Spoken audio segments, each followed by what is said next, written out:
एक समय की बात है। एक घने जंगल में एक मुर्गी रहती थी जिसका नाम टुनटुन था। टुनटुन के 3 बच्चे थे। उनमें से चुनमुन बहुत शरारती और नटखट था। एक दिन चुनमुन अपनी माँ और भाई बहन के साथ बाहर घूमने निकलते हैं। बेटा चुनमुन, तुम बहुत ही शरारती हो, इधर उधर मत भागना, मेरे साथ साथ ही रहना। तुम अभी बहुत ही छोटे हो, अभी तुम्हें बहुत कुछ सीखना बाकी है। ठीक है मम्मा, मैं आपके साथ साथ ही रहूंगा। चुनमुन कुछ समय तक अपनी माँ की बात को याद रखता, फिर भूल जाता। कुछ ही देर के बाद चुनमुन की नजर एक मटर के दाने की तरफ गई। उस दाने को देखकर चुनमुन इतना खुश हुआ कि वह नाचते हुए तेजी से मटर के दाने की तरफ भागा और अपनी माँ की बात को भूल गया। अरे वाह, ये मटर के दाने कितने सुंदर दिख रहे हैं, इसे मैं खाऊंगा। मटर के दाने खाते ही चुनमुन के गले में अटक जाता है। चुनमुन घबराकर अपनी माँ को इधर उधर ढूंढने लगता है। माँ, माँ, आप कहाँ हो? अरे मुझे तो मेरी माँ कहीं दिखाई नहीं दे रही है। अब मैं क्या करूँ? मुझे अपनी मम्मा के पास जाना है। चुनमुन इधर अपनी माँ को ढूंढ रहा था और उधर उसकी माँ भी चुनमुन को ढूंढ रही थी। तभी उसकी माँ टुनटुन चुनमुन को अपनी ओर आते हुए देखती है। क्या हुआ चुनमुन बेटा, तुम रो क्यों रहे हो? तभी उसकी माँ की नजर चुनमुन के गले में अटके दाने की तरफ जाती है। रो मत बेटा, मैं निकाल देती हूँ, तुम मेरे अच्छे बेटे हो ना, रो मत। बहुत कोशिश करने के बाद भी टुनटुन उसके गले से मटर का दाना नहीं निकाल पाती है। फिर इस संकट के समय में उससे अपने मित्र बगुले की याद आती है। टुनटुन अपने बेटे चुनमुन को लेकर बगुले के पास जाती है।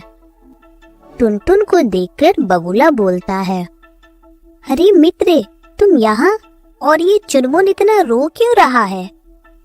अरे दोस्त, क्या बताऊं, मेरे छोटे से बच्चे के गले में मटर का एक दाना अटक गया है।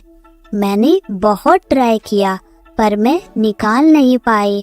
अब तुम ही इसे निकाल सकती हो, इसीलिए मैं इसे तुम्हारे पास लाई हूँ। हाँ हाँ, क्यों नहीं, तुम परेशान मत हो, मैं इसे अभी ही बाहर निकाल देता हूँ। फिर बगुला चुनमुन के गले से मटर के दाने को निकाल देता है। यह देखकर टुनटुन और चुनमुन दोनों बहुत खुश हो जाते हैं। टुनटुन अपने मित्र बगुले को धन्यवाद कहकर अपने घर चली जाती है और फिर अपने बच्चों के साथ खुशी खुशी रहने लगती है। कौवा और बंदर की दुश्मनी। एक समय की बात है, एक घने जंगल में एक बड़ा बरगद का पेड़ था। इस बरगद के पेड़ पर कौवा अपना जीवन अपने परिवार के साथ हंसी खुशी से बिता रहा था। उसी जंगल में एक आलसी बंदर भी रहा करता था। उसके पास रहने के लिए अपना कोई घर नहीं था। वह इस पेड़ से उस पेड़ में उछल कूद करता रहता था। बंदर को देखकर कौवे ने कहा, अरे ओ बंदर भाई, अब तो बरसात भी आने वाली है। मैंने तो अपना घोंसला बना लिया है, अब मैं आराम से अपने घोंसले में रह सकता हूँ। मैं तो कहती हूँ कि तुम भी अब बरसात आने से पहले अपना घर बना लो। कौवा का बात सुनकर बंदर ने बोला, अरे बेवकूफ, हम कोई परिंदे हैं जो घर बनाकर रहेंगे। अरे बंदर घर में नहीं, पेड़ों पर लटकते हुए ही अच्छे लगते हैं। बंदर की बात सुनकर कौवे ने कहा, अरे मूर्ख बंदर, लेकिन अब जमाना बदल चुका है, तुम्हें अपने लिए घर बना लेना चाहिए। बंदर ने कहा, तू अपनी सलाह अपने पास ही रख, तुम्हें ज्यादा अक्लमंदी दिखाने की कोई जरूरत नहीं है। अगर तुम ज्यादा अक्लमंदी दिखाओगे तो मैं अभी ही तुम्हारा घोंसला तोड़ दूंगा। बंदर की धमकी से डरकर बेचारा कौवा चुप हो जाता है। फिर गर्मी का मौसम बीतता है और बरसात का मौसम शुरू हो जाता है। एक दिन अचानक बहुत तेजी के साथ बारिश होने लगती है और बंदर पेड़ में बैठकर भीगते हुए बारिश के बंद होने का इंतजार करने लगता है। कई घंटों बाद जब बारिश बंद हुई तब बंदर की दशा देखकर कौवा सोचने लगा, यही मौका है इस मूर्ख बंदर को यहाँ से भगाने का, नहीं तो यह मूर्ख बंदर एक ना एक दिन मेरा घोंसला जरूर तोड़ देगा। और वह बंदर के पास जाकर बोली,